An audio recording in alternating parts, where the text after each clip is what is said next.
Hey, good afternoon. Good to see you all here. Greetings. Welcome to the Spring Colloquium Series for the Kinder Institute on Constitutional Democracy. My name is Dr. Matt Friedrich. I'm assistant teaching professor here, and I'm so glad to see you all here today. We want to offer a few words of thanks before we get going. I'd like to offer thanks, first of all, to the Kinder Institute in general for all the coordinating and planning that went into getting to today. I'd like to thank Karen and Amber for all of their work coordinating and bringing our speaker in. So here. Thanks to all of the Kinder ambassadors who put together all these wonderful snacks that hopefully you enjoyed a little bit beforehand, but certainly you'll enjoy afterwards. Thank you for that work as well. We are fortunate today to have Dr. Sonali Chakravarti coming to speak with us from the great state of Connecticut about her research. She is professor of government at Wesleyan University, and she is a fellow in residence at the Edmund and Lily Safra Center for Ethics at Harvard University. For those who don't know, there we go. Sonali Chakravarti's writing and teaching is concerned with how ordinary citizens engage with unusual political roles and responsibilities. She is the author of Singing the Rage, Listening to Anger After Mass Violence, published by University of Chicago Press in 2014, which considers the ways anger was heard and thwarted at the South African Truth and Reconciliation Commission. Her examination helps readers to see that each aspect of anger has potential for expanding the demos in a way that fortifies trust, if only the audience has the wisdom for how to take it up.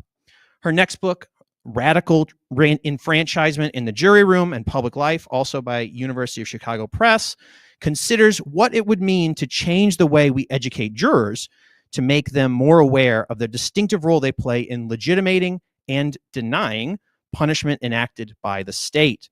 The book posits three key moments in the trial: the standard of reasonable doubt, the hung jury, and jury nullification as critical to her vision of juries in this radical enfranchisement project. I think it's worth noting as well, in the fall, Sonali will be teaching courses at Wesleyan on modern social theory and also another provocative titled class, Questioning Authority, both seemingly courses that we would all benefit from in this particular moment, whether our need to slow down and put words to the underlying logics of specific, shifting, trembling social worlds, or to take time to practice the art of speaking truth to power. Or perhaps, in a more unusual way, Dr. Chakravarti's work may help her students to develop their own sense of being people with questioning authority. I don't know. Maybe we'll decide that later. But this expertise and wisdom is certainly invaluable to us today, and I'd like to offer a warm welcome to Dr. Chakravarti.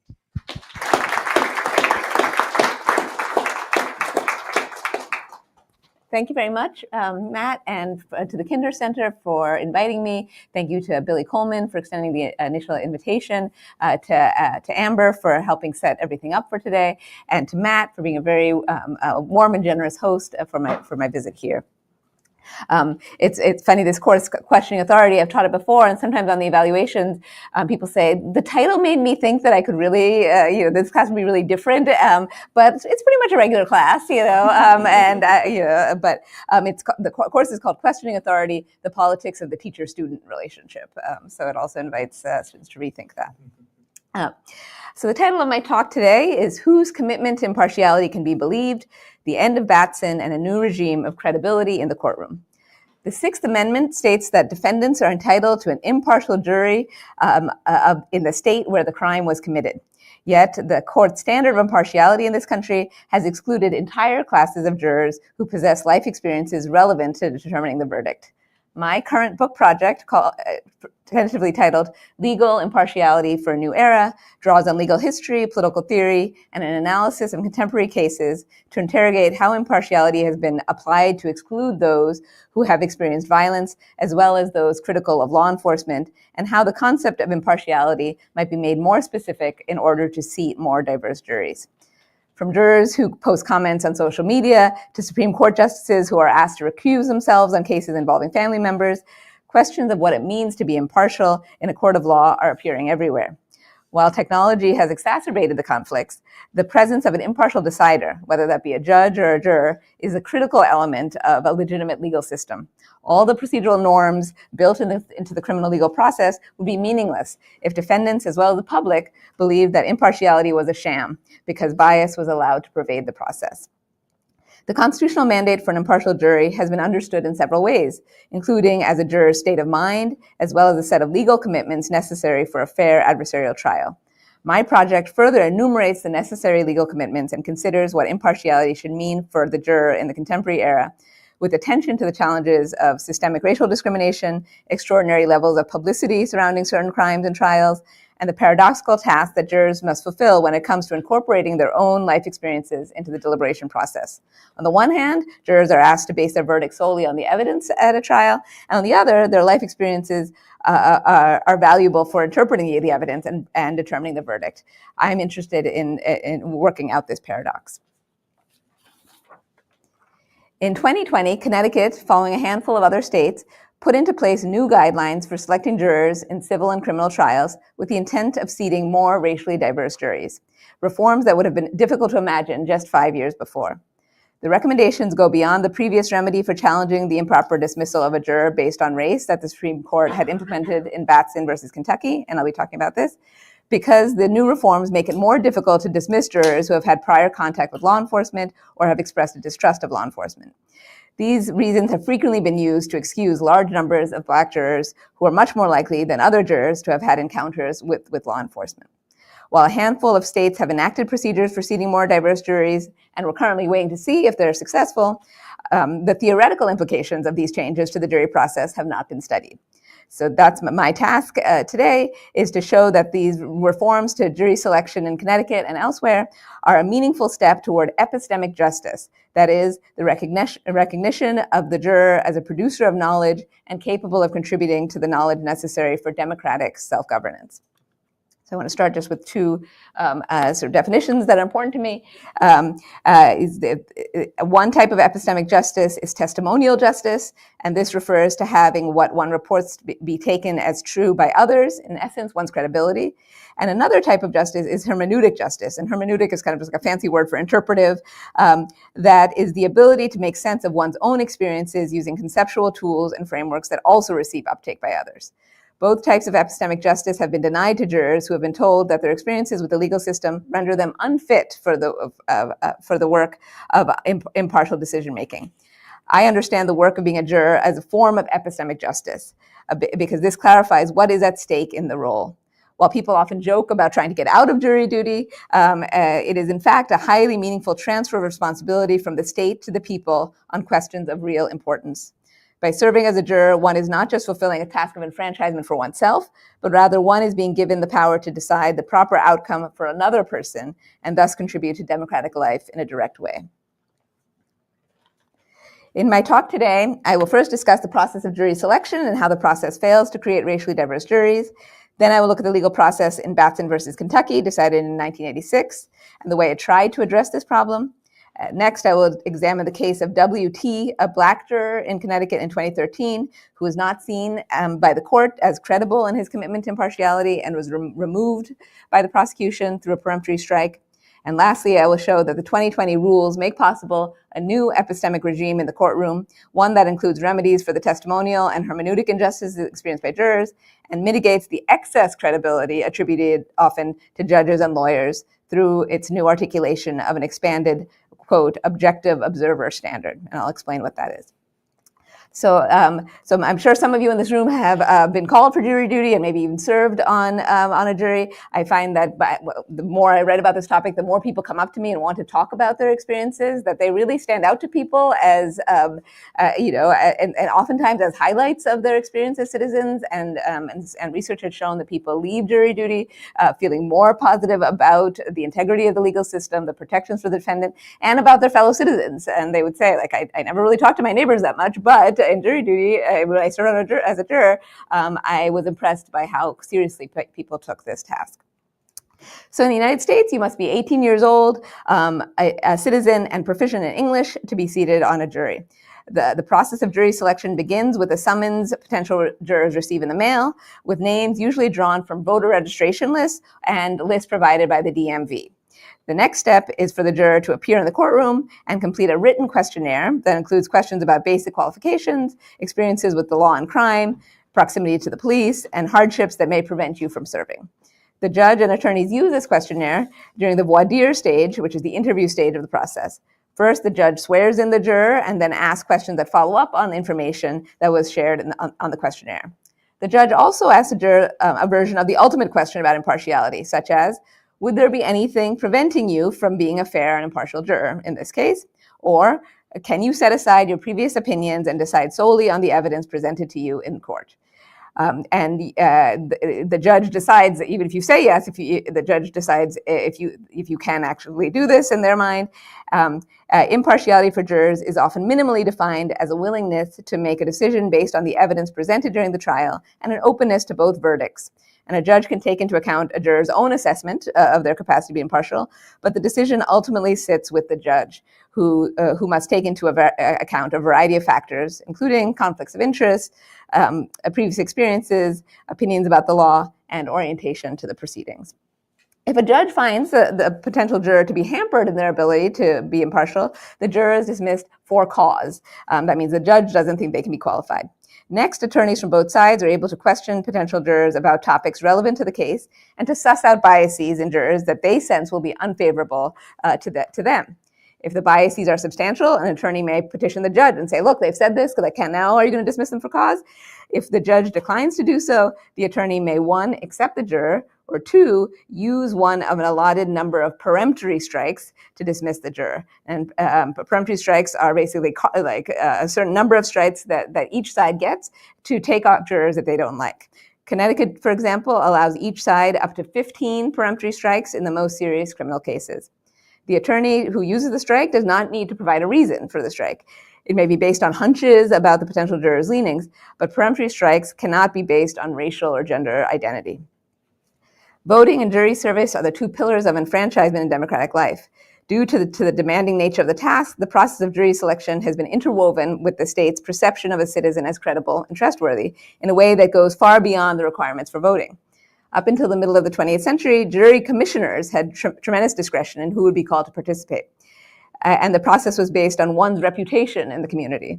For example, the jury commissioner's task was to create jury lists composed of citizens who are, quote, generally reputed to be honest and intelligent, end quote, and esteemed in the community for their integrity, good character, and sound judgment. This system often led to juries composed solely of white men who had significant economic or political standing in the community.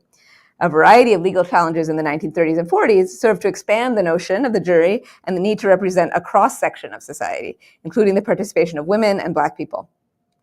Courts no longer rely on social reputation to fill the jury list, but assessments of credibility are still critical to the endeavor. Assumptions about the trustworthiness of a potential juror are relevant not only to the question of whether the juror will follow instructions from the judge and respect the protections for the defendant necessary, but also influence whether the judge perceives the juror as being candid about their life experiences and perspectives on the law during the initial process. So the whole process of jury selection really is, can I trust you? Are you telling the truth? Are you telling me everything that is relevant to this?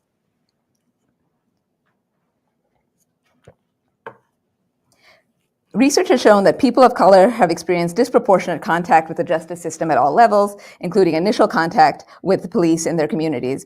And I know some people in this room are taking a class currently about the criminal legal system, and so they should be familiar. And these differences manifest during the jury selection process because jurors are specifically asked about their experiences with the law. For example, a study conducted by the Pew Research Center found that 44% of Black respondents and 9% of white respondents said that they had been unfairly stopped by the police. So 44% of Black respondents said they had, and only 9% of white respondents. While the Black Lives Matter protests of 2020 convened Americans from a range of backgrounds to express outrage at the killing of George Floyd, empirical work has shown that, quote, Black Americans tend to believe that there is clear racial bias in police use of deadly force and in the government's handling of such cases. White Americans tend to believe that the police and courts are fair and that any racial disparity is due to other factors, such as disparate involvement in crime. When Black jurors share opinions about patterns of racial bias in policing, they readily become the basis for dismissals, both for cause by the judge and via peremptory strikes, dramatically shifting the racial composition of juries. For example, in a report from Berkeley Law School, scholars evaluated nearly 700 cases decided by the California Court of Appeals and found that in nearly 72% of these cases, district attorneys used their strikes to remove Black jurors. They struck Latinx jurors in about 28% of the cases, Asian American jurors in less than 3.5% of the cases, and white jurors in only 0.5% of the cases. The report went on to show that the total number of Black jurors they struck, prosecutors asserted that 25.6% expressed a distrust of law enforcement or the criminal legal system. 23.5% had a close relationship with people who had prior contact with law enforcement, and they said that 23.2% had inappropriate demeanor, and that was one of the reasons for the strike. The disproportionate removal of Black jurors leads to a large number of cases where there is a Black defendant, but no Black jurors or only one Black juror in the jury pool, making the racial makeup of the jury very different from the jurisdiction where the crime took place often, and in tension with the idea that you are entitled to a jury of your peers.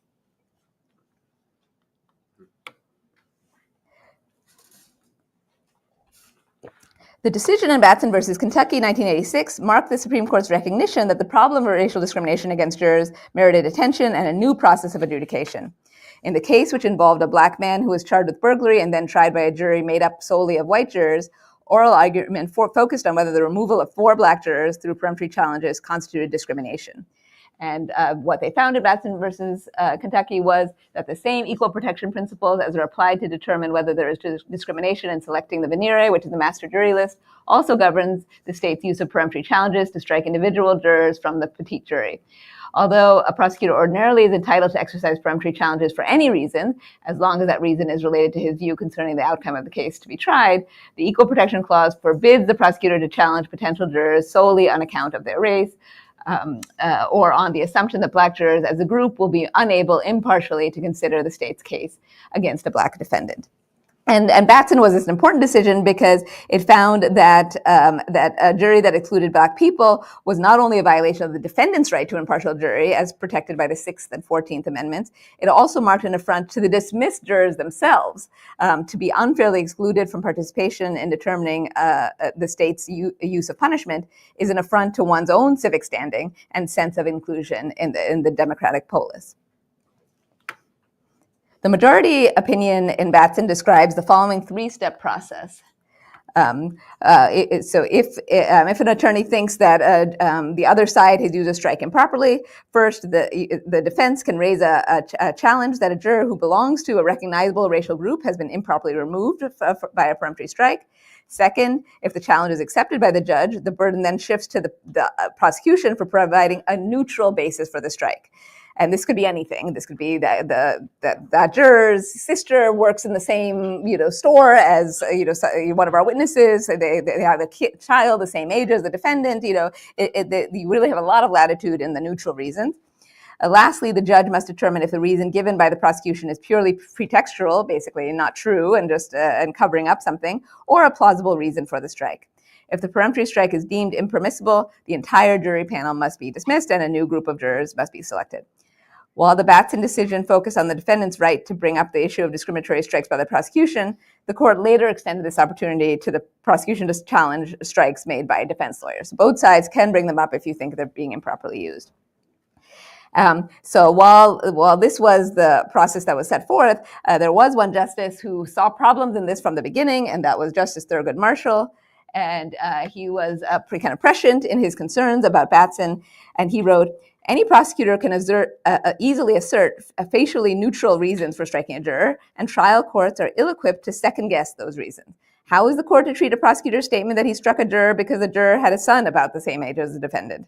A prosecutor's own conscious or unconscious racism may lead him easily to the conclusion that a prospective Black juror is sullen or distant, a characterization that would not come to his mind if a white juror had acted identically.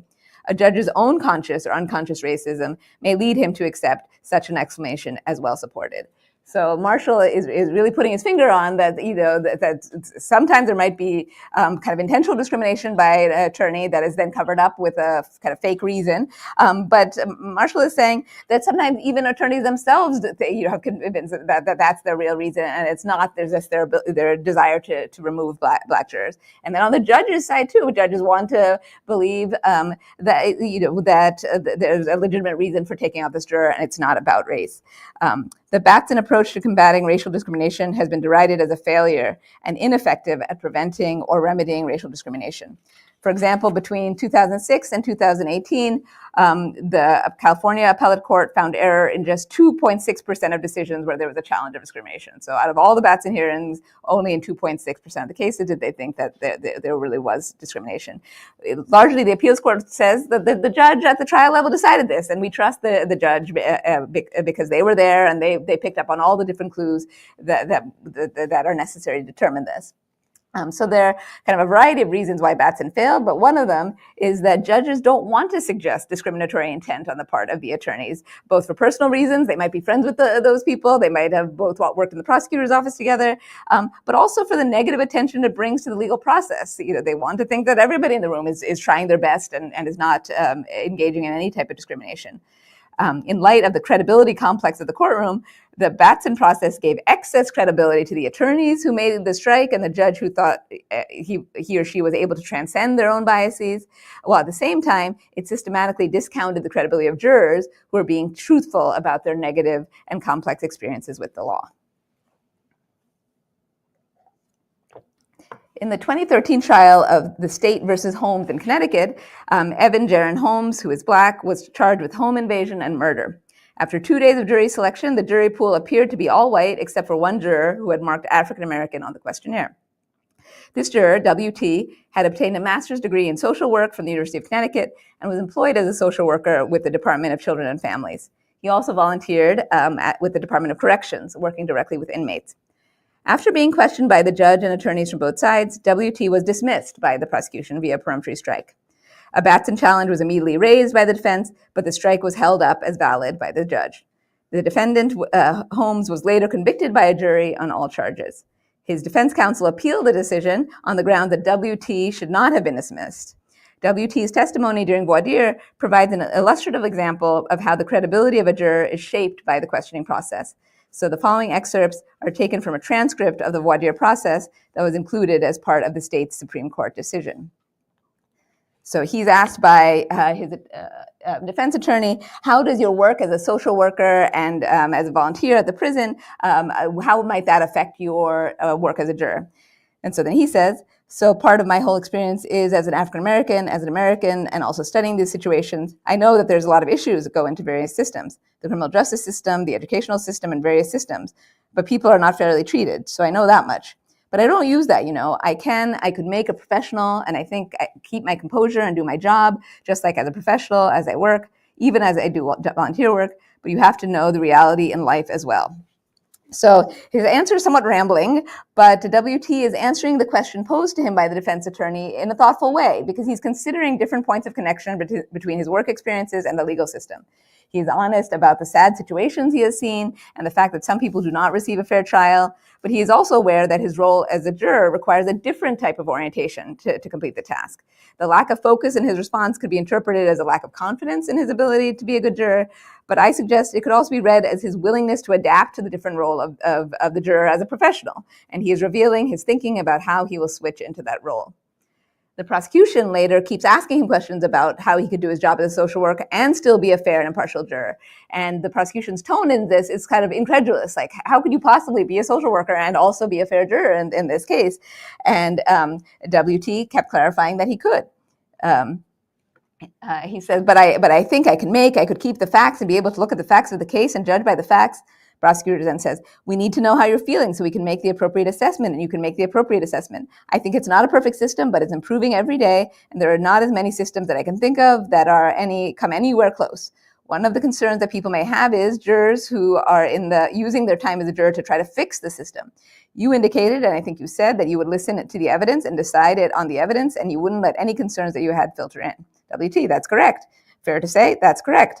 Okay, and so you would sit and listen to what all the evidence is and make a decision based on the evidence? That's correct. So the prosecutor's question, have you formulated any opinion about the criminal justice system based on your experience, is a return to what WT has already shared. Rather than asking him a question that could help him clarify the task of being a juror, as I would recommend, the prosecutor is inviting him again into difficult interpretive territory and arguably wants him to make a misstep that could be used to ask the judge to dismiss him for cause. He challenges the credibility of the juror without offering him a path out of this credibility deficit. WT likely knows he's being tested when he says, I could keep the facts and be able to look at the facts of the case and judge by the facts. Right? This is kind of the minimal description of impartiality. The prosecutor then gets an unequivocal commitment from WT to listen to the evidence, yet he asks it about it again. WT has already told the prosecutor exactly what he wants to hear, but somehow WT's assertions about impartiality are not convincing. The prosecutor's own formulation, it's not a perfect system, but it's improving every day, perhaps reveals what he thinks jurors should say when they're on the stand. This is his version of the ideal juror, and WT is not conforming to that standard. The increasing frustration a juror might feel in this situation of repeated questioning could further chip away at their perceived trustworthiness. Like if WT gets agitated, this could be used as another reason, like, oh, he wouldn't be a good juror. WT is both experiencing testimonial injustice in that his words are not convincing to the prosecutor, and a hermeneutic injustice, which occurs when the prosecutor and then later the judge determine that there is no way to make sense of his testimony in a way that would support his ability to be impartial. The defense raised a Batson challenge upon WT's dismissal, and when the prosecutor was asked to give the reasons for the strike, he acknowledged that it might have been a borderline case. And he said, it was somewhat of a struggle for me, but I looked at some of the answers, and even though he responded favorably after further questioning, the concerns that I did have was that the comments that about disproportionate amount of people being sent to jail, disproportionate amount of jail time, the fact that he's had family members who have been convicted and have served time, the fact that he works to rehabilitate people. Yes, he said that there are other police officers who are good and people can be good, but there is that life's experience that I would submit would make it difficult for him to be fair and impartial in this particular case. So here the prosecutor offers like a laundry list of potential race-neutral reasons for the strike that rely on WT's personal and work experiences and his biographical details that cannot be disputed, and which he was obligated to reveal under oath. The prosecutor minimizes the weight that should be given to WT's active grappling with the responsibility of being a juror and his repeated commitment to impartiality. The judge ultimately finds the strike to be valid and not the result of racial discrimination. So it suggests that the judge also thought that these were, valid reasons, and he is allowed to be struck. So WT understood that his excusal hinged on his perceived lack of ability to be impartial. Speaking to Connecticut Public Radio in 2019, WT said, "I don't care if you're a judge, I don't care if you're a lawyer or a teacher, you cannot be afraid of our experiences." He interprets his dismissal as a fear held by the court of the dangers of incorporating his life experiences into the jury deliberation process. And it's my position that a jury who has a variety of experiences with the law, as WT does, has much to contribute to the world-building process of jury deliberation. For the jury to deliberate and apply the evidence to the law, they must do so against a backdrop of a world that bears meaningful resemblance to the world where the crime took place. And it seems to me that WT could have done that while maintaining a commitment to impartiality. The experience of WT during the State versus Holmes prompted a task force on jury reform commissioned by the Connecticut State Supreme Court, and their report recommended the following. Because historically the following reasons for peremptory challenges have been associated with improper discrimination in jury selection in Connecticut or may be influenced by implicit or explicit bias, the following are presumptively invalid reasons for a peremptory challenge. 1, having prior contact with law enforcement.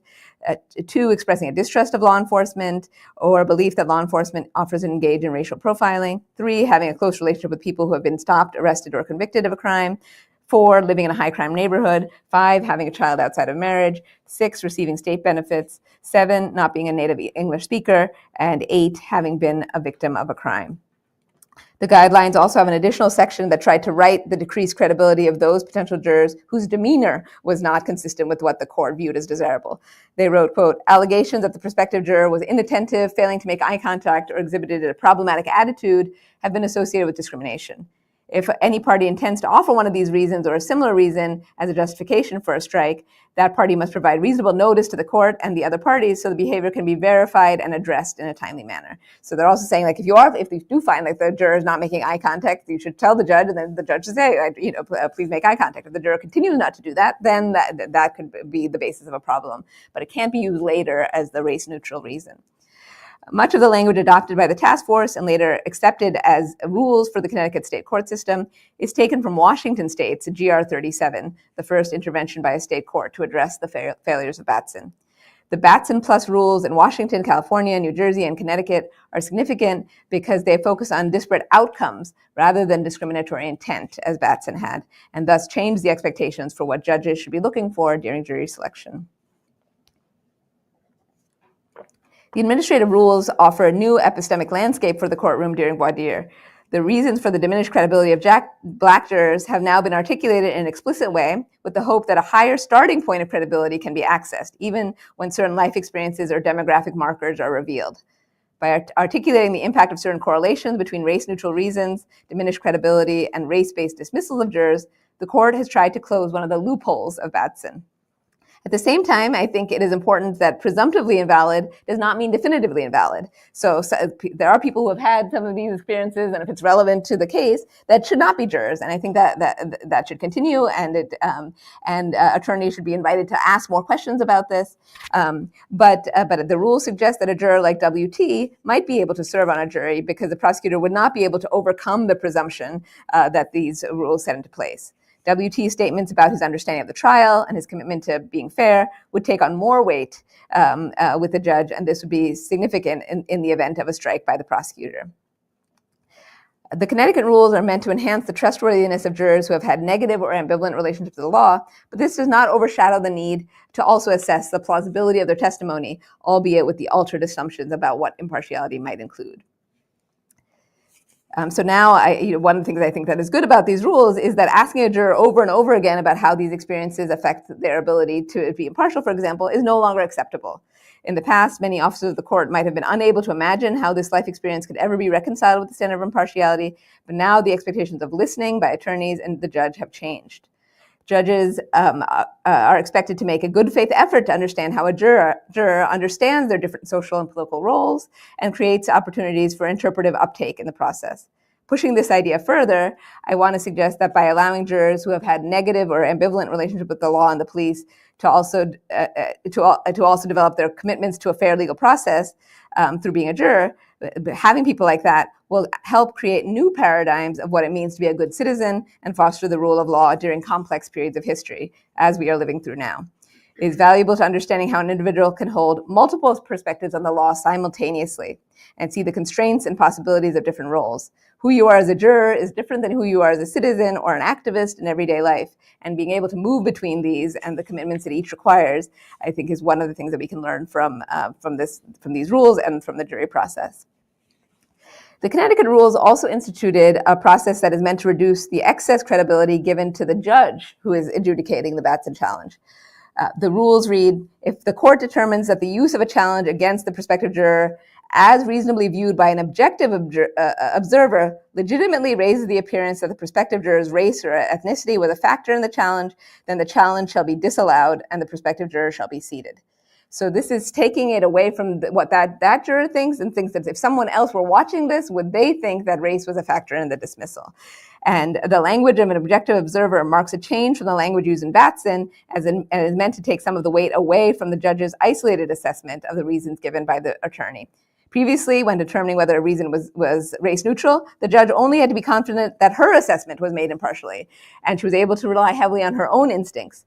Now, several other considerations must be taken into account. Notably, the rules give further details on what counts as an objective observer. So an objective observer, one, is aware that purposeful discrimination and implicit institutional and unconscious biases have historically resulted in the unfair exclusion of potential jurors on the basis of their race or ethnicity.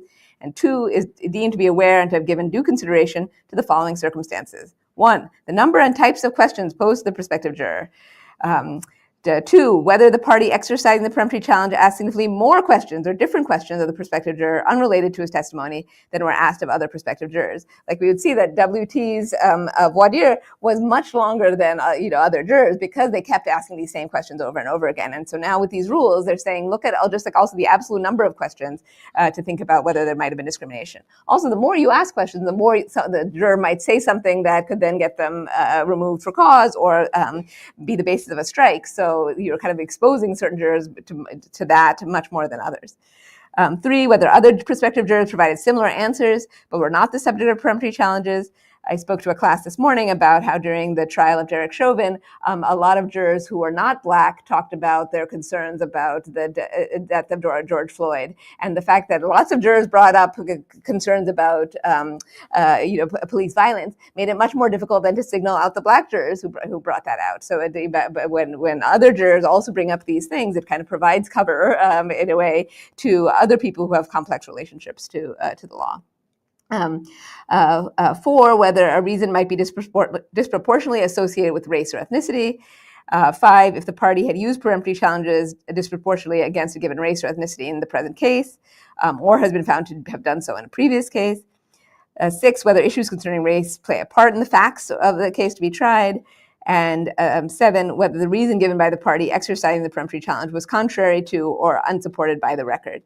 Right, so you can see these are much more detailed guidelines than the judge having to decide, is this a race-neutral reason or not? And so they're moving away from that dichotomy, and as I said, also moving toward the outcome of juries. That like ultimately what we want are diverse juries, and the judge should keep that in mind. So previously, the epistemic regime of the courthouse was one where the judge embodied in herself all the qualities of impartiality and would not need to imagine being observed by an objective observer as this standard puts forth. All of a judge's jurisprudential experience would be brought to bear when making decisions, such as those that determine the outcome of a Batson hearing. No other vigilance would be necessary. But the objective observer standard in the 2020 rules prevents judges from continuing in this meta-blindness regarding the unconscious biases that affect how many Black jurors are seated and which ones are dismissed. The standard is meant to slow down the process of adjudication so that a judge can consider the more subtle ways in which Black jurors are discredited during voir dire. Evoking the judgment of an objective observer in this way allows the judge to communicate that the evidence suggests that racial discrimination might have taken place, even if the judge herself would be hesitant to make that attribution.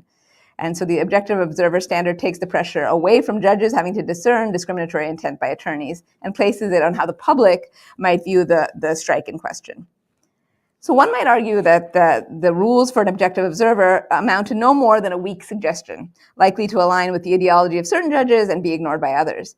And you could say that it would be very easy for a judge to say that they are aware of purposeful discrimination in the past, yet proceed to make the same decision that they would have made before the guidelines. So I acknowledge this.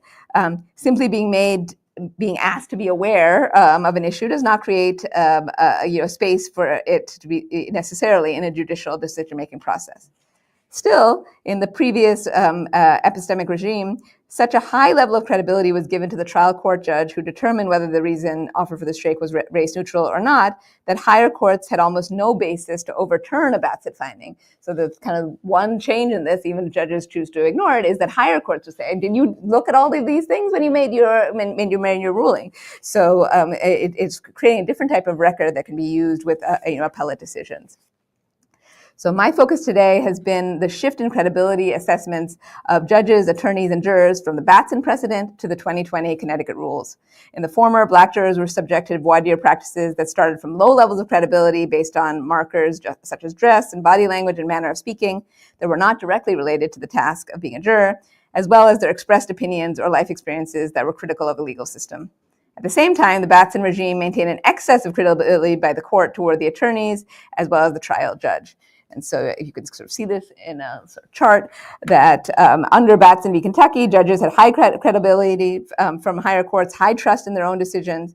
And with the rules, judges still have a huge amount of credibility, but there is a check on it through the objective observer standard.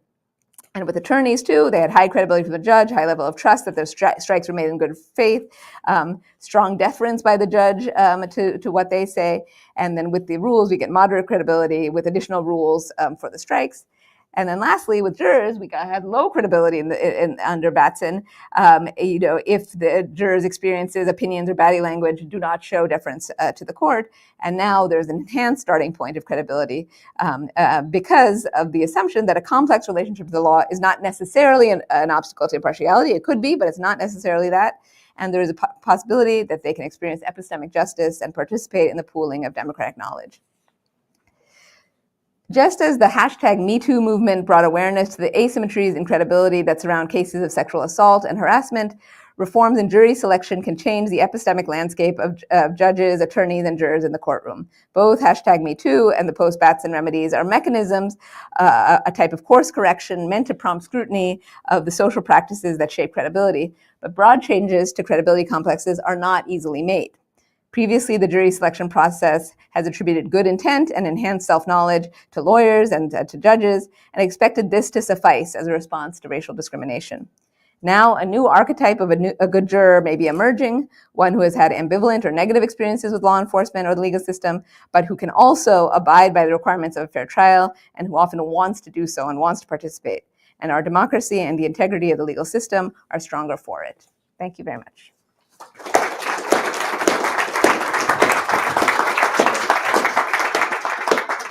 Wonderful. Thank you, Sonali, for those thoughtful and engaging remarks. So now we'll open up the floor for question time.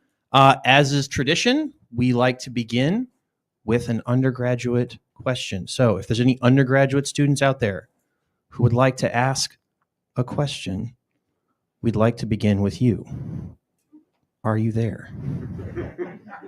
Dear friends, think a moment. Maybe you need a moment to think. There's a lot going on there.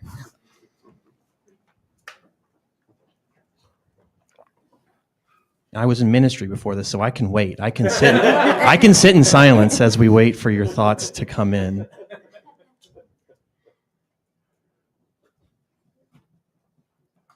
Okay. All right. Well, we'll open the floor up then for others. Yes, please. I think we'll walk around the microphone. Yeah, is that the tradition? Yeah.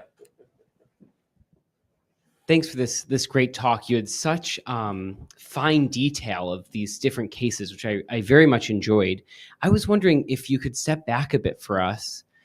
I'm wondering if there's something conceptually at stake about the word, you started with impartiality. Yeah, like, do we learn something about the concept of impartiality now that we see the kind of shifting ground on which it's constructed? Like, it's clearly not just this kind of top-down definition, right? It's being kind of negotiated and contested. So what do we make of the ideal of impartiality as part of our legal system, given all of this great analysis? No, thank you for that question. Sometimes I get a question that says, why do you still believe in impartiality, given how it's been used in the criminal legal system? And do I still believe in impartiality? Can anybody even do it? Because I think we can all think of examples of it's impossible to do it. But I believe in impartiality, and I think the concept of impartiality is really trying to kind of get both your attitude and your thinking to be oriented to the task at hand, right? So it's kind of like, as a professor, we want to grade our students impartially, right? We want to make, so we think about what is our task? It's to assess learning, and right, we don't want to give higher grades to students who are nicer to us or who bring us a cupcake every now and then, or whatever, right? Impartiality to me means having clarity about what is the task, and then can I assess it clearly. And I think I hold on to that as what jurors do. So, and that's also kind of when I reference that being a juror is different than being an activist, or different than just your everyday life. It means as an activist, you might say I'm a crusader for X or Y idea. But as a juror, you were doing something different, like that you would still have that experience in your mind, but you also have to know that for this to be a fair trial, I need to think about, keep all these things in mind. So I think about impartiality as a concept of how we can train ourselves to focus on the most important questions that we need to consider, and know ourselves well enough to know where we might take shortcuts and not do that. So to kind of and then try to get over them. One of one of my hopes is by doing talks about being a juror, I get people like excited to do it, and that they are, that when they get the summons in the mail, you don't just groan, you also say like, like this might be interesting thing to do, but also that you think about how you might answer some of these questions, because how you answer them has a huge impact on whether the judge sees you as being impartial or not. And this also means maybe, kind of, again, switching your lens. Like if you're told, if there's a question about police officers and how you feel about police officers, you might have one thought about that, in one context as a citizen or as an activist or a student, but you might have, but if you think about what we need from jurors, which is to listen to testimony of different people, including police officers, can you do that? And you, can you kind of rise to the challenge of that? And so I do think that impartiality both makes us really be honest with ourselves about what's difficult for us, but then also try to overcome them. Sometimes I get frustrated with people who say like, the legal system is just too broken and too racist. I don't want to be a part of it. And maybe they're being honest with themselves about that. But I want them to kind of not use that as an excuse not to serve as a juror, but to actually think about why do we have juries? What can I bring to it in good faith? Like I would never ask anybody to lie to get on a jury, but I would want people to have reflected on what they can do and be honest about that, and also want to do it. I think what was interesting about the trial of Derek Chauvin was so many of the potential jurors want to be on that jury, and so actually the judge there had to be like, "You just want to be on the jury to convict and not listen to the evidence." They're like, "See, you don't want that either." But a motivation to be on it just makes you say, like, "Yes, like this is different." Like I when I'm talking to my friend about this case, I would say talk about it differently. But if I'm a juror, I'm going to take this really seriously, and I'm going to hold myself to these certain standards. So I think impartiality is a kind of a standard of thinking that is very site specific, and we don't carry it over from one thing to the next. So not relevant to the Batson question. I wonder if you'd extend the impartiality argument to people that have maybe life experiences that are favorable to prosecution. Yeah. Right. I'm a former, retired Border Patrol guard, and the defendant is an immigrant or something like that. Right. Can those people be impartial? Suspend. And I think, and I would say yes, and I think that, and sometimes when I talk to lawyers about this, they would say, I was with you until you said you were open to, people who might have life experiences that would suggest that they're favorable to the prosecution. I think it should just be the same set of questions, like, and rather right now there's a pro forma quality sometimes, like you say something and then it just says, can you decide this case based on the evidence alone? And you say yes or no. Whereas I think there should be more about, as a juror, you're expected to, set aside certain experiences and really make it more of a dialogue, and then the judge can get a better sense of, can you actually do this? And I think that should extend to people who have prosecution biases as well. I mean, I think that if we're going to say, like, in your direct family, if you have law enforcement or a lawyer or, then I think, that might be fine, saying that we don't need to keep exploring what exactly is your relationship with your mother who's in law enforcement, but I think when it is more distant, a part of your life in the past, and this is why I kind of don't like jury consultants, right? So these are people who are paid a lot of money to come in and they're hired by one side or the other to look at the pool, and the jury consultant says, well, dermatologists always vote with that side, and teachers are pro-defendant, and that person is Catholic, so that we don't want that, right? They have like basically stereotypes connected to every about every group and about how they're going to rule in a verdict. So they say, we'll tell you who to strike because this is what we know about them, and we also know that both attorneys and jury consultants really do research on each juror and try to look at their social media and try to find out things that they've said, and to get even more information than what you're giving during voir dire. But what I don't like is saying that you can just tell from what somebody has done how they're going to decide a case, because I think really impartiality really means being open to the evidence, and I think people are complex and they have different parts of their identity. So the voir dire process is trying to get at, can you hold different things together? Do you understand what it means to commit to the rules of this trial? And I think people can do that on the left or the right. Yeah. Yeah, thank you. I'm really sympathetic to this approach, and I think I agree with the conclusions. I wonder about sort of its relevance to the system that we actually inhabit. So I think it's 98% of federal trials are pled out, don't go to a jury trial. 95% of lower court trials, sorry, not trials. There is no trial. Yeah, there's no trial. Right. So, we exist in a world where the jury process is, I don't quite know how to categorize it. It's of sort of, I would say, more symbolic rather than material and equity substance. And the kind of specific question I have for you is, it sounds like, one conclusion a person might take away from your research is that we need more oversight or more constraints on the way in which the Batson challenges are made, right? Because you gave, following the Connecticut proposal, all of these additional reasons why a judge might be biased in the way that that's going to require more infrastructure. It's going to require more personnel, a more advanced legal system. Our legal system is massively overburdened already, hence the need for all of these plea bargains.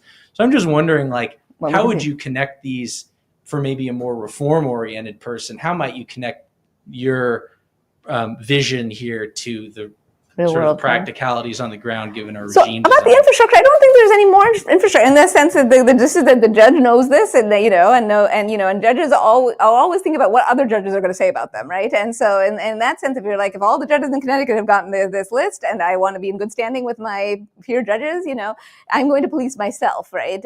So I don't see it as a huge cost in terms of personnel or extra infrastructure. They do have to read these rules and decide on them. But I don't see, so in that sense, it feels like a very actionable type of thing, which is why I think different states have picked it up. But your question about how few cases go to jury, right, is a huge issue. But I think juries, are more than symbolic in that they determine the calculation of all the other players in the legal system, right? Like legislators, think about, would a jury convict someone on this issue? If we go and so the imagined jury is in the imagination of lawmakers. For prosecutors also, right? When they pick people up, they're like, if this went to jury, are we likely to win? And so and judges think about that as well. So I think that the imagination of what a jury would do actually structures the legal system much beyond its the small numbers.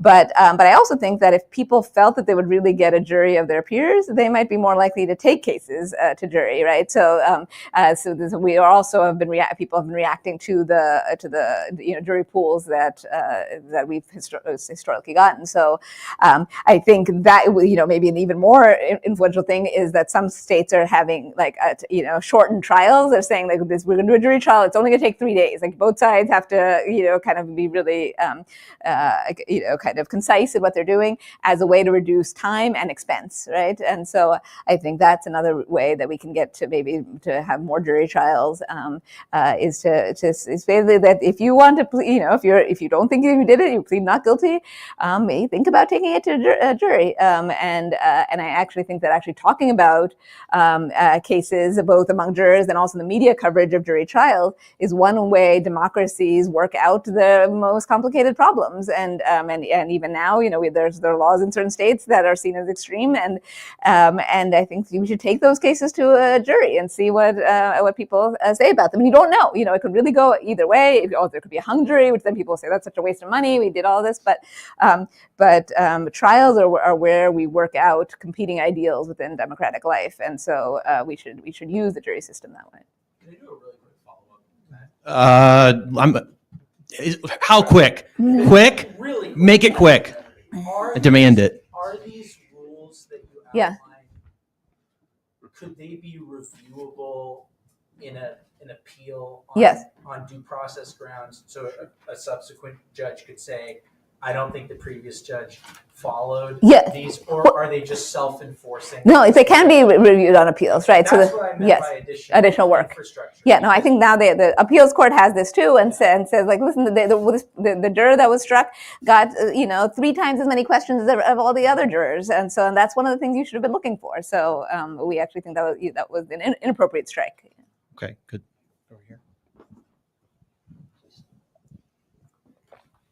Thanks for your talk, and thanks for helping us think more deeply about justice in the justice system. This is really, really important. So I wanted to ask a question that sort of cuts in the opposite direction of the practicalities, pushing more towards recognizing that I think you're making this theoretical intervention and theoretical argument about how we might aim for greater racial justice in jury selection. Why not push further? And would this be a logical extension of your argument, for instance, to advocate reforms that would suggest we should have quotas or set-asides for a certain number of minority populations on juries, people who have experienced violence at the hand of law enforcement, unjust violence at the hand of law enforcement, or in the other direction, push for jury by almost more like lot, without such a edifice of judicial supervision of lawyers. Basically, the first 12 people who come through the door. Right, yeah. People who come through the door, that's who you get, have this sort of radical egalitarian jury.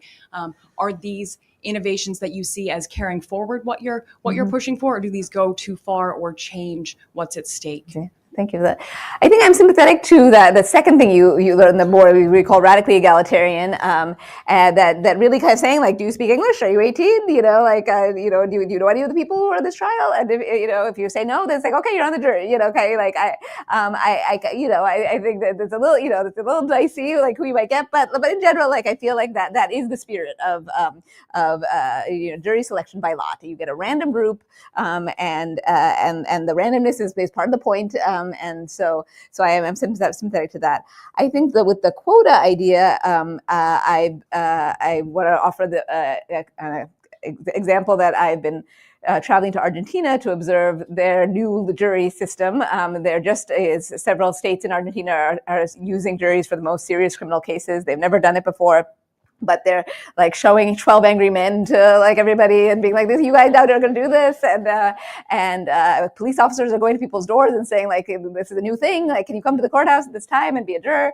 But one of the things that they wrote into the law in Argentina is that there have to be 6 men and 6 women on every jury, and then you have to have 6 alternates, and there'd be 3 men and there'd be 3 women. And so I saw that, but when I spoke to defense attorneys, they were really upset about this because they're like, we don't get enough choice. Like, they're to try to get to make sure, when we look at the people who show up for jury duty, if you're going to need, 9 women, that it's very hard. Like, we're not getting the people that we think are actually best for our side because we have to meet the quota.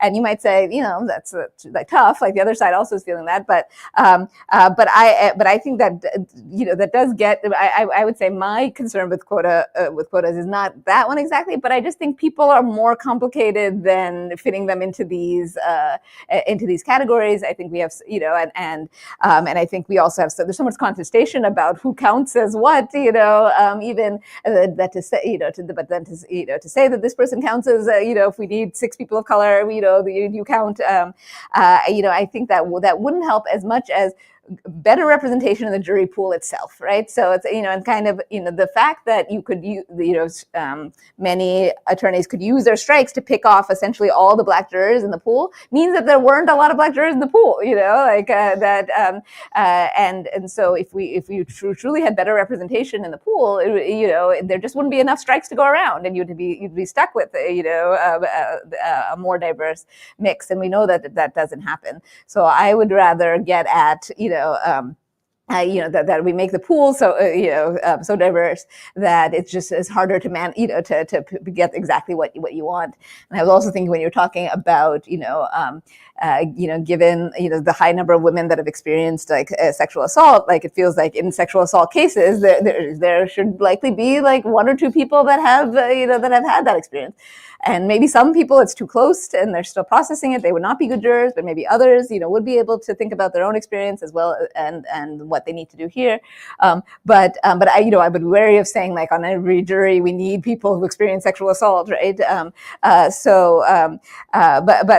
I just think that people bring multiple experiences to the jury room, and I'd rather kind of take the holistic mix of them rather than thinking about designing quotas to fill them. So I'm probably the only person in this room who's actually picked a jury. Okay. And then I've been a law professor here for over 25 years, and I've taught trial practice and selecting juries for a long time.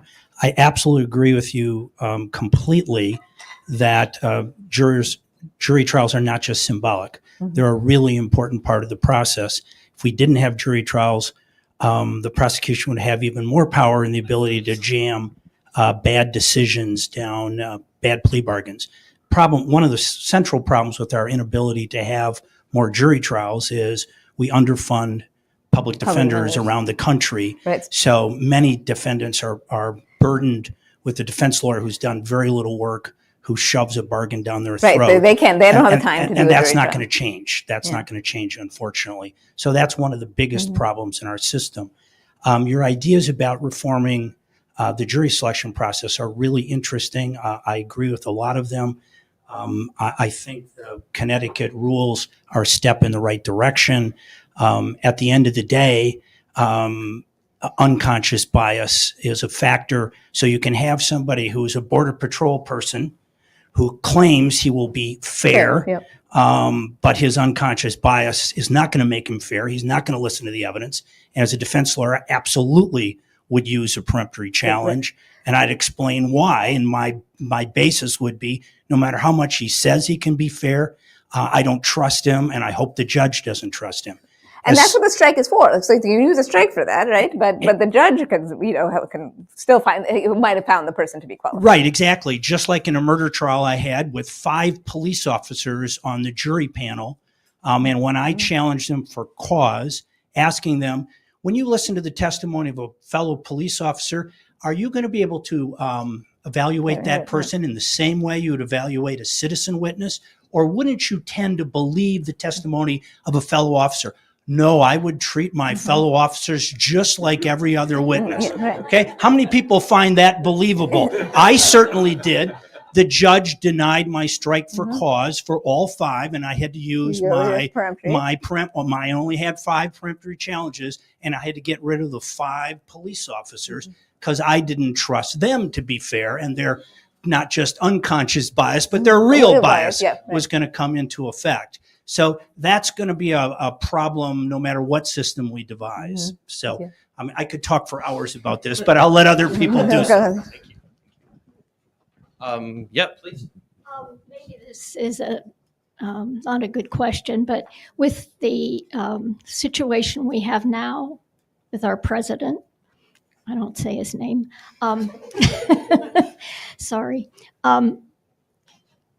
Will you be able to do this? So I also had this question, and I was recently speaking to a law professor about it. He's like, actually, the fact that this is happening in state court is a really good thing, because the Department of Justice controls the federal court, and then there are of course appeals from state courts can reach the U.S. Supreme Court, but the state system is its own thing. If the federal courts have their own process of jury selection, and they follow Batson, so they're just still using the Batson system for so if you go to federal court, I have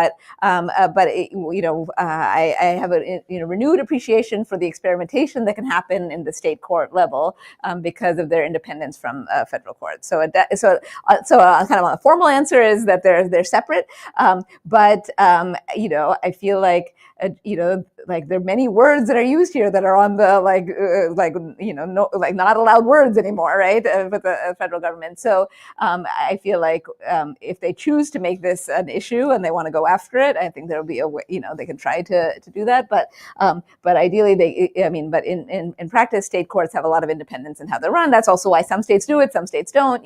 So let's see what happens.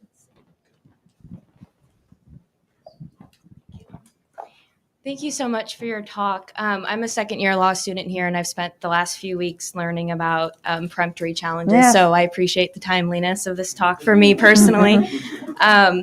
And so my question, I apologize for how much lead up there is into it, but in Perkett v. Elam, a case decided by the U.S. Supreme Court 9 years after Batson, in which originally arose from Missouri, the court held that race-neutral explanation tendered by the proponent of a peremptory challenge need not be persuasive or even plausible. And in a dissent by Justice Stevens, he noted that per this holding, any neutral explanation, no matter how, quote, implausible or fantastic or silly or superstitious, it would be sufficient to rebut a prima facie case of discrimination. In Perkett specifically, the court upheld a peremptory strike of a Black juror on the basis that he had long hair. So today, the court still maintains that strikes on the basis of things such as education, religion, appearance, marital status, employment status, etc., may survive a Batson challenge. So my question to you is, do you think that cases with Perkett remaining good law, does the holding in cases such as Holmes and similar recent cases such as People v. Bridgeforth out of New York, I believe in 2019, do these cases actually ensure that jurors are not stricken on the basis of race, or does it merely incentivize prosecutors to imagine more implausible, silly, or superstitious reasons for striking people of color from jurors? Yeah, no, it's a hard question, but it kind of like the reason why they allow even farcical reasons is for what this former lawyer said in front, that they lawyers want to be able to get off the people that they think that's one of the tools, and both the prosecution uses it, but even defense attorneys will say we need to be able to have strikes, and then judges kind of are like, both sides get them, so like I'm not playing favorites. There's some people in the legal literature that are now talking about asymmetric strikes, like give a lot to the defense and very few to the prosecution, as a way to try to see more representative juries. But I think Batson is still the law of the highest court, and so I think that is going to go forward. I don't see that changing. So I think what I've when I ask lawyers in Connecticut about how are they adjusting to these new rules, they're saying we're still in this transition period where people are not asking too many follow-up questions. So they're not kind of doing the other part of what I would like to see, which is more of a dialogue around difficult issues, like, okay, your brother went to prison, do you think you'd be able to be fair in this case? Whatever. We're not getting that kind of exchange, so it makes me think that there's going to be some type of reaction, or as the prosecution feels like we're not getting to do our job, we're not getting to vet the jurors as much as we want to, and so I maybe further discussion on this is necessary. But I think the kind of for me the best way to deal with these kind of silly questions is that rule with the objective observer standard about, are these questions that all jurors are getting, or are some jurors being singled out to answer lots of these questions? And then it's also like, were there other people with long hair that got on the jury? And if not, then like, why is that person with long hair a problem and not the others, right? So I think that's kind of comparing juror across jurors. It seems to be the best strategy for dealing with some of these questions. Okay, great. I think we've got time for probably a couple more. Thank you. Hi, Sonali. Hi. I really enjoyed this. I learned a lot. My question has to do with, again, this concept of impartiality. We've been talking about how, this idea that like distance or not having lived experiences, that doesn't necessarily mean there's not going to be bias involved. If anything, there might be more involved. But also, like, research in psychology shows us like people aren't great at correctly perceiving whether someone else is their bias will influence. So like, while I'd like to think self-awareness is enough, like, is there a role for just like these basic psychological evaluations? Like should everyone just take like an unconscious bias test on the the relevant on race or partisanship or whatever's relevant to the case, and then that be an influence? Yeah, right. So we know that some judges do implicit bias instruction. They do it in the beginning of jury selection. They do it right before the judge goes in the deliberation room, and some and some judges themselves say, like, I've taken this test and I was really surprised. Even I, as a judge, have unconscious biases, so they try to humanize that process. But like as you know, the psychological literature shows that so many attempts have been made to kind of counter unconscious bias, and it's really hard to see any of them as particularly successful. But I think one of the things I also look at in this book project is thinking about how we can plant seeds for jurors to use in the deliberation room as ways to talk about it, right? So it's kind of just by offering this language of unconscious bias, maybe someone in the jury room might say, maybe this is my unconscious bias speaking, but X, and then another juror can say, no, I actually think that's based on the evidence here, but use the collective discussion as a way to counteract biases. So you also feel that the Border Patrol officer, if they come in with a strong bias against an immigrant defendant, let's say, that other people in the jury room would say, like, wait a sec, like, let's think about if this juror were different or had this different background but did the same thing. What would we think about that, right? That you've got 11 other people other than that one in the room, and can they shape the discussion to focus on the relevant parts and the evidence, but I think there's a lot of jury research in psychology departments. One of the problems with it is often uses college students to stand in for jurors because we can't actually get into real jury rooms, that there's the privacy of it's a black box for researchers. We don't know what's actually being said. Sometimes in famous cases, jurors write books, so they'll talk, go on TV about it, but and I think like using college students to talk about, it like has its limitations. It just feels like it doesn't have the gravity of actually being a juror. But sometimes I really grapple with the psychological literature because sometimes that seems to be pushing in the direction of it's better to have people who have no experience with something at all. And so like get the blank slate juror who's like never heard of George Floyd to be on the jury. And it's like, well, that's its own problem, right? But a lot of psych literature shows that like the saying "don't think about this" is absolutely not the way to get someone not to think about it, right? Hi, I'm a graduate student here. I loved your presentation, particularly the achievements of outlining the achievements of the Connecticut State Court.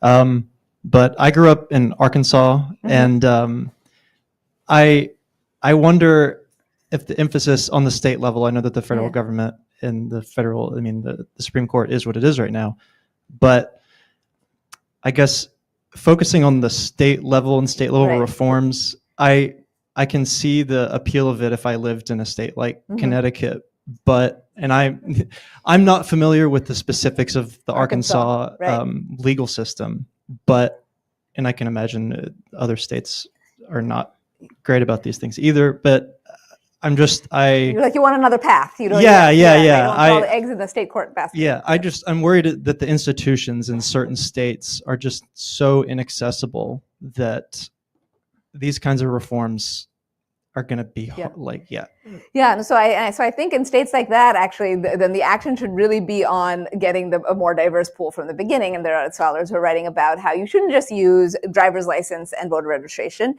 You should also use tax returns, utility company bills. Like this also picks up people maybe who moved residences, right? Because we know that if you're a renter and you move frequently, the jury summons might have gone to your old address, and that is not, and so to pick up people who kind of fall through the cracks, that might be a better way to do it, and just so that you have a jury pool in Arkansas that at least looks like what a certain place looks like. And I'm thinking also there was a notable Supreme Court case called Flowers versus Mississippi from a few years ago, and that was about a black man in Mississippi who was tried not once, not twice, but 6 times by a prosecutor who insisted on picking off all the black people from the jury Some of the juries had 1 or 2 black jurors, but they were hung juries. That prosecutor had allowed for an all-white jury and convicted Curtis Flowers, and the appellate court had found that he had engaged in discriminatory practices, and then he again went and did that again, and put Curtis Flowers on trial again and did the same thing with the jury, and so it went up to the Supreme Court, and a lot of the justices in that case say, like, normally I think attorneys should have wide latitude with using peremptory strikes as they so choose, but in this case, it's just so clear that that black jurors were discriminated against, and we can't have that in our legal system. So I think to use that Flowers versus Mississippi, be like, and the county in Mississippi where it happened was about 40% black in terms of its population. So it's like, to have 6 juries that had almost no black people suggests that there was discrimination going on. Okay, so we are kind of coming to the end here. So conversation is not over. Question time might be, but you can keep talking. Yeah, please. Sonali will be here. Yeah, right. We will have food. Remember, we have food. It's wonderful out here. This is a nice place to spend time. Pursue happiness, I think, is the thing we say around times. An announcement before our final question, because I want to get one more in. But one announcement before we depart. May 13th, distinguished lecture we'll have a distinguished lecture in Missouri Theater. Kinder is sponsoring this. Yeah. Stevens Keep is the name. Maybe you've heard of him. Kind of a big name. 6 p.m. Register on our website. Please be there. May 13, 6 p.m. Missouri Theater. Okay, got it? Last question. There's just no easy answer to this question. And one of the things that's emerged in the discussion is possible solutions to the problem will create other problems or ones we may not even be able to anticipate.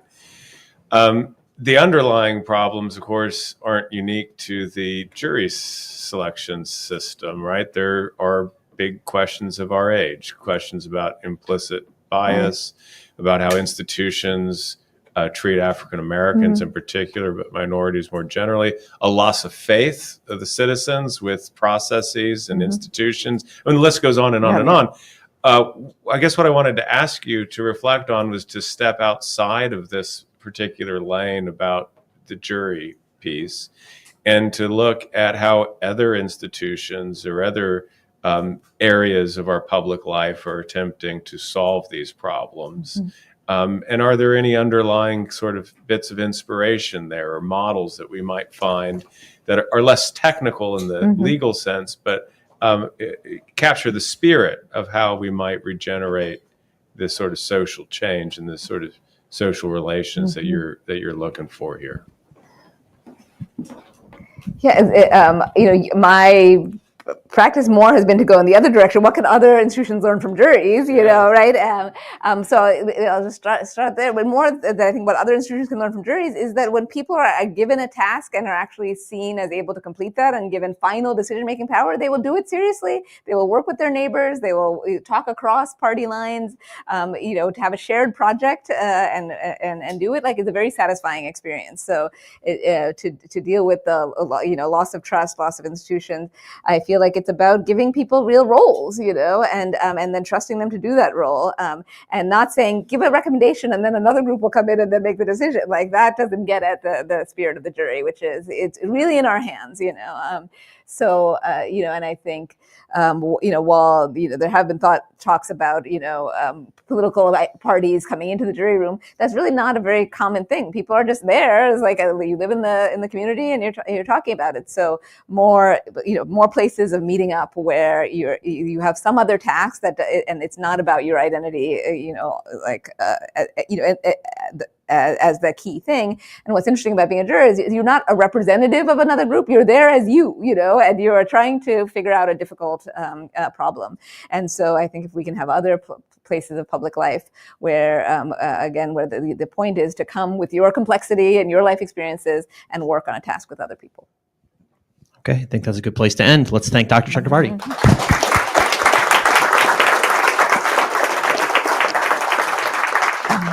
No, thanks. Yeah. Excellent.